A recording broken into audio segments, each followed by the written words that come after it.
Hello everyone and welcome to my channel. In this upload I will be talking about metaphysical prayer, which is a viewer request and is something that I'm happy to do. If you have themes you'd like me to cover, let me know.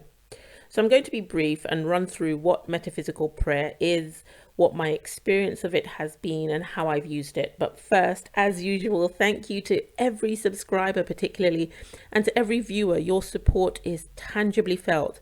It's really starting to feel like a community here on the channel and I enjoy that. And as usual, please like and share this content with anyone you think may find it useful. And if you have yet to subscribe, please do consider doing so. Okay, so let's jump in.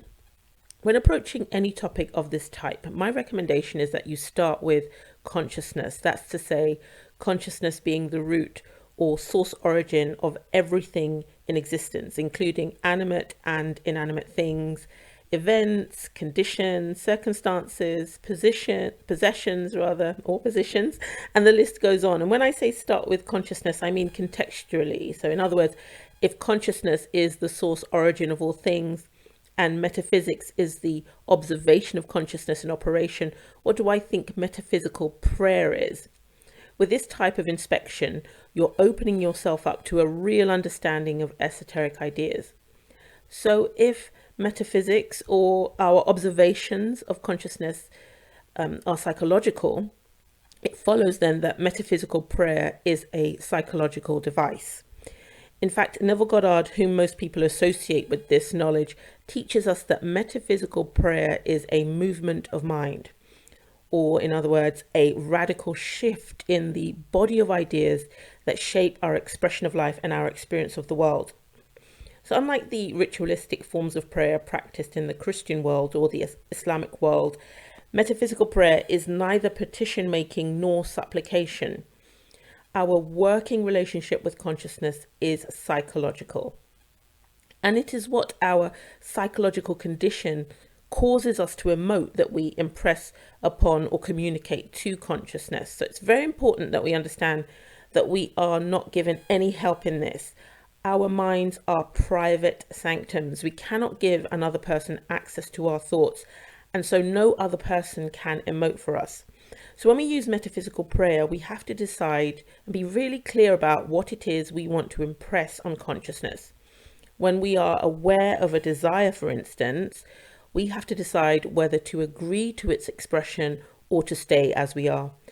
This has nothing to do with religion in the traditional sense. In fact, metaphysically speaking, religion is what you do with your private contemplation, which I find very awesome, actually. In my experience, metaphysical prayer was always employed by me relative to specific life experiences I wanted to have that were out of my reach, rather than use it to get things I wanted or to make changes to my person, to myself. So I'll give you an example. When I wanted to travel to Switzerland to work at the WHO, the World Health Organization, just because I fancied the idea, I thought it was a pretty cool organization, didn't know much about it, so I wanted to get there. I used metaphysical prayer to get there. I had no money, no connections. I wasn't exactly qualified for what I wanted to do, but I was desirous. I had an awareness that I was there and I wanted to see what was going on. So when I was invited to have the experience that I first had in my mind, the people who brought me over thought that they were doing me a wonderfulness, and they had no clue about the action that I took to make things happen. I mean, the mental action I took. And when I got there, I was treated like royalty, which is another mental stipulation I had made. Okay, so I wanted to be somewhere and I used metaphysical prayer to get there. And if you're not familiar with any particular technique of metaphysical prayer, I'm referring to the practice of forming a mental picture. And Neville Goddard is exceptional and unrivaled in his descriptors of this kind of practice. In this case, I formed a mental picture of being at a specific location, and then I used my subjective or spiritual senses of sight, touch, smell, etc. to place myself there and to operate from there. I did this prior to going to Switzerland, and I continued in this activity until what I was experiencing mentally felt indistinguishable from my present physical reality.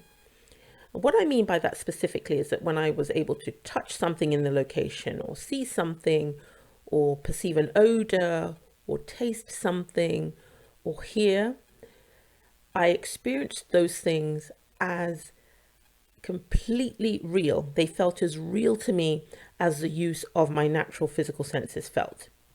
Okay, and I was performing activities in the place. I could hear myself and see myself doing things on a computer, having a meeting, a conversation, all that sort of thing. That is metaphysical prayer. The act of metaphysical prayer is movement, and we achieve that most easily by being willing to let go of any psychological attachment we have to what we are now and being willing to form new attachments to what we want to be instead. We're told in the Christian Bible to pray without ceasing, or the Bible. I don't want to refer to it as the Christian Bible because it's not a religious document. It's actually open to all people. And we're told to pray without ceasing, which means to continue in this mental activity, the type that I've just described, until we have reached our destination. And our destination is whenever we feel what we are doing, as being absolutely unequivocally real. To end a metaphysical prayer, you simply take your attention away from what you are doing mentally and you don't think about it again. And so if you haven't reached that point of being fully persuaded that what you have imagined is real, you have to pray without ceasing. If you want a new expression of life, you must sustain the attention you are given to this mental activity. And you can do that while you're doing anything else. It doesn't impede on your ability to function in your normal physical world. So to wrap up this presentation, remember, your attitude with metaphysical prayer is not that you are trying to make something happen.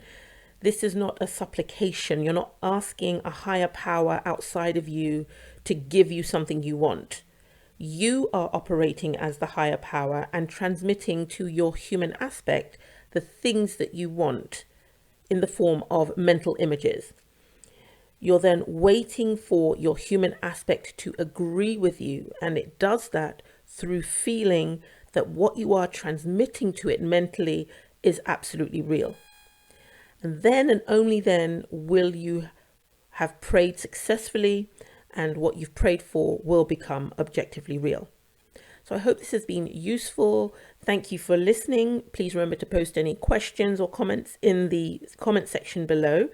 This has been an original Kate Getty presentation. Until next time, stay phenomenally you.